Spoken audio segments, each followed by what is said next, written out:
Greenland పైన Trump వెనక్కు తగ్గాడు. అంతకుముందు నేను మిలిటరీ దాడి చేసైనా గ్రీన్లాండ్ కలుపుకుంటానన్నాడు. ఇప్పుడు మిలిటరీ ఆప్షన్ లేదని ప్రకటించాడు. గ్రీన్లాండ్ డిఫెండ్ చేయడానికి ముందుకొచ్చిన 7 యూరోపియన్ కంట్రీస్ పైన 10% టారిఫ్ విధించాడు. జూన్ నుంచి 25% విధిస్తాను గ్రీన్లాండ్ అప్పచెప్పకపోతే అన్నాడు. అది కూడా విత్డ్రా చేసుకున్నట్టుగా ప్రకటించాడు. ఎందుకంటే ఒక ఫ్రేమ్వర్క్ అగ్రిమెంటు గ్రీన్లాండ్ పైన కుదురుతోంది అని అంటున్నారు. పరస్పర విరుద్ధమైన మ్యూచువల్లీ కాంట్రడిక్టింగ్ క్లెయిమ్స్ వస్తున్నాయి. అమెరికా వైపు నుంచి వస్తున్న వార్తలు ఏంటంటే గ్రీన్లాండ్లో కొన్ని టెరిటరీస్ను కొన్ని ప్రాంతాలు, గ్రీన్లాండ్ మొత్తం అమెరికాకు పోదు కానీ కొన్ని ప్రాంతాలలో అమెరికన్ సావనిటీ కిందికి వస్తాయని, అంటే ఒక దేశంలో కొన్ని భాగాలు అమెరికా కిందికి వస్తాయి కొన్ని ఏరియాలని. ఈ రకమైన స్పెషల్ అగ్రిమెంట్ ఒకటి అమెరికా చేసుకోబోతోంది డెన్మార్క్తో అని అంటున్నారు. అయితే డెన్మార్క్ మాత్రం దాన్ని ఖండించింది.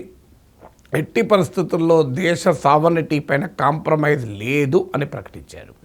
సో దీనికి తోడు మిలిటరీ బేసెస్ మరింతగా పెంచుకోవటానికి అమెరికన్ కంపెనీస్కు మైనింగ్ కాంట్రాక్ట్స్ ఇలాంటివి కూడా ఈ అగ్రిమెంట్లో ఉన్నాయని అంటున్నారు. సో స్టిల్ ఈ అగ్రిమెంట్ ఫైనల్ అయ్యేదాకా మనకు కరెక్ట్గా తెలియదు అసలు ఇన్సైడ్ ఏం జరుగుతుందని. కానీ అమెరికాకు గ్రీన్లాండ్ పైన ఉన్న ప్రేమకు చాలా పెద్ద చరిత్ర ఉంది. ఈ చరిత్ర మామూలు చరిత్ర కాదు, ఒక 200-200 ఇయర్స్ పైన చరిత్ర. మీకు గ్రీన్లాండ్ 305 ఇయర్స్ 305 ఏళ్ళుగా డెన్మార్క్లో భాగం.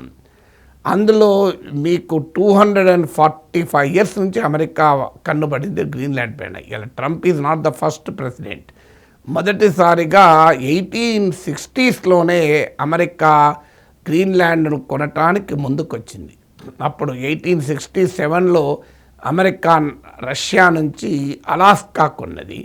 అలాస్కా కొన్నాక మీకు గ్రీన్లాండ్ పైన అప్పటి అమెరికన్ సెక్రటరీ ఆఫ్ స్టేట్ అంటే ఫారిన్ మినిస్టర్ విలియం సివార్డ్ ఒక కమిషన్ నియమించాడు. ఆ కమిషన్ చెప్పింది ఏంటంటే గ్రీన్లాండ్లో చాలా విలువైన ఖనిజ నిక్షేపాలు ఉన్నాయి, ఫిషరీస్ ఉన్నాయని చెప్పారు. సేమ్ అలాస్కాలో ఎలాగైతే చాలా రిసోర్సెస్ ఉన్నాయో Greenland is also resource rich area అని ఆ రోజుల్లోనే యుఎస్ కమిషన్ చెప్పితే గ్రీన్లాండ్ కొనటానికి లేట్ 1860స్లోనే అమెరికా ప్రతిపాదించింది. అప్పుడే డెన్మార్క్ అంగీకరించలేదు. ఆ తర్వాత 1940లో నాజీస్ జర్మనీ డెన్మార్క్ను ఆక్రమించుకుంది.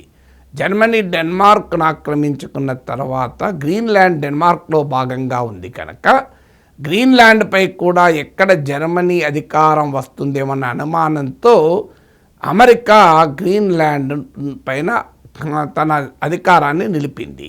అంటే అమెరికన్ సెక్యూరిటీ కిందికి గ్రీన్లాండ్ వచ్చింది.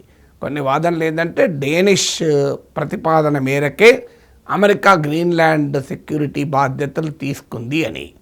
దాని తర్వాత కూడా మీకు 1946లో Harry Truman American president $100 million నేను గ్రీన్లాండ్ కొంటాను అని ముందుకొచ్చారు. కానీ దాన్ని డెన్మార్క్ అంగీకరించలేదు. సో అందువల్ల ఈ డెన్మార్క్ అమెరికాల మధ్య గ్రీన్లాండ్ కోసం జరుగుతున్న బేరానికి శతాబ్దాల చరిత్ర ఉంది అనేది మనకు ఆసక్తిగా గమనించాల్సినటువంటి విషయం. అయితే ఎప్పుడైతే 1941లో డెన్మార్క్ అమెరికా మధ్య కుదిరిన ఒప్పందం Danish West Indies virgin islands agreement అంటారు. ఈ అగ్రిమెంట్ ప్రకారం అమెరికా మిలిటరీ బేస్ గ్రీన్లాండ్లో ఉంది. అక్కడి నుంచి American missile and space surveillance systems పనిచేస్తాయి. ఇప్పుడు కొత్తగా ట్రంప్ నా గోల్డెన్ డోమ్ కొరకు ఇది కావాలి గ్రీన్లాండ్ అంటున్నాడు, కానీ ఇప్పటికే అమెరికన్ మిలిటరీ బేస్ ఉంది. ఈ 1941లోనే మొదటి అగ్రిమెంట్ ఉంది గ్రీన్లాండ్. తర్వాత కూడా డెన్మార్క్ అమెరికాకు మధ్య ఒప్పందాలు ఉన్నాయి. దాని ప్రకారం డెన్మార్క్ గ్రీన్లాండ్లో అమెరికన్ సెక్యూరిటీ పెంచడానికి ఎలాంటి అభ్యంతరము లేదు. ఈవెన్ డెన్మార్కే అమెరికా నాయకత్వ నాటోలో భాగస్వామి. 1951లో అమెరికాకు డెన్మార్క్కు కుదిరిన మిలిటరీ అగ్రిమెంట్ ప్రకారం అమెరికన్ మిలిటరీ ఇన్స్టలేషన్స్ గ్రీన్లాండ్లో కొనసాగటానికి కూడా అవకాశం ఏర్పడింది. అందులో భాగంగానే నేను ఇంతకుముందు చెప్పినట్లు American missile and space surveillance systems గ్రీన్లాండ్లో ఇప్పటికీ ఉన్నాయి. 2019లో ట్రంప్ మరొక్కసారి అంటే మొదటిసారి అధికారంలోకి వచ్చాక మళ్ళీ గ్రీన్లాండ్ కొంటానంటూ ముందుకొచ్చాడు. దానికి డెన్మార్క్ మళ్ళీ తీవ్రంగా వ్యతిరేకించింది. 2020లో ఏకంగా గ్రీన్లాండ్లో అమెరికన్ కాన్సులేట్ ఏర్పాటైంది. $12 బిలియన్ మేరకు ఆ గ్రీన్లాండ్కు ఫైనాన్షియల్ ఎయిడ్ కూడా అమెరికా ప్రకటించింది.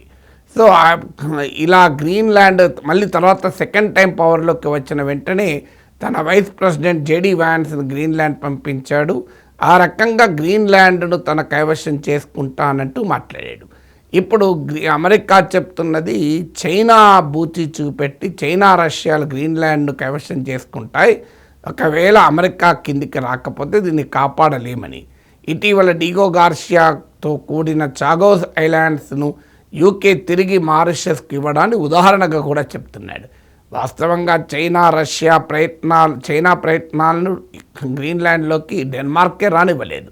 ఇప్పుడు ఉదాహరణకు గ్రీన్లాండ్లో ఒక mining company contract Chinese company ప్రయత్నిస్తే డెన్మార్క్ అమెరికా అడ్డుపడింది. ఇప్పుడు ఆ మైనింగ్ కాంట్రాక్ట్ అమెరికా తీసుకుంది.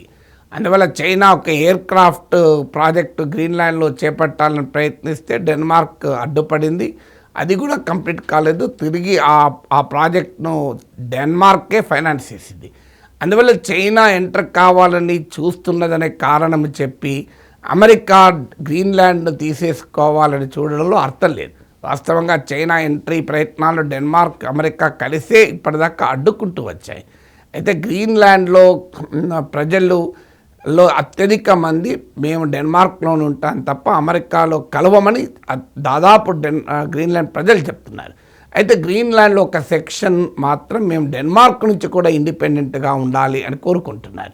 దాన్ని అమెరికా ఉపయోగించుకోవాలని చూస్తోంది. అంటే అల్టిమేట్గా గ్రీన్లాండ్ను సొంతం చేసుకోవాలనేది అమెరికా ఇప్పటికల కాదు. అయితే ఇప్పుడు మరింత తీవ్రంగా ఎందుకు ప్రయత్నం చేస్తుంది ఇటీవల పరిణామాల వల్ల. ముఖ్యంగా ఆర్కిటిక్ మంచు సముద్రంలో గ్రీన్లాండ్ ఉంది కనుక, ఐసీ ఓషన్లో ఉంది కనుక ఇటీవల క్లైమేట్ చేంజ్ వల్ల ఐస్ మెల్ట్ అవుతూ ఆ ప్రాంతంలో షిప్పింగ్ రూట్స్ కొత్తగా ఎమర్జ్ అవుతున్నాయి. అందువల్ల ఇది మీకు రేపు కొత్త ట్రేడ్ రూట్స్ రావడానికి అవకాశం ఉంది.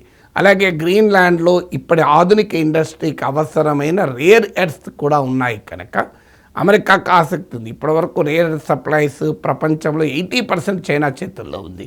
దాంతోపాటు ఈ కొత్త రూట్స్ ఏర్పడితే రష్యా పైకి సర్వేలెన్స్ కూడా గ్రీన్లాండ్ ఇంపార్టెంట్ అవుతుంది.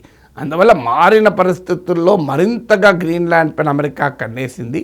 వాస్తవానికి గత 2.5 శతాబ్దాలుగా 2.5 సెంచరీస్గా గ్రీన్లాండ్ను మినరల్ రిసోర్సెస్ ఉన్నందున కైవశం చేసుకోవాలని అమెరికా చూస్తోంది. ఇప్పుడు కొత్తగా geo strategic importance, geo economic importance కూడా గ్రీన్లాండ్కి రావడంతో గ్రీన్లాండ్ పైన అమెరికా ప్రయత్నాలు ట్రంప్ కాలంలో తీవ్రమయ్యాయి.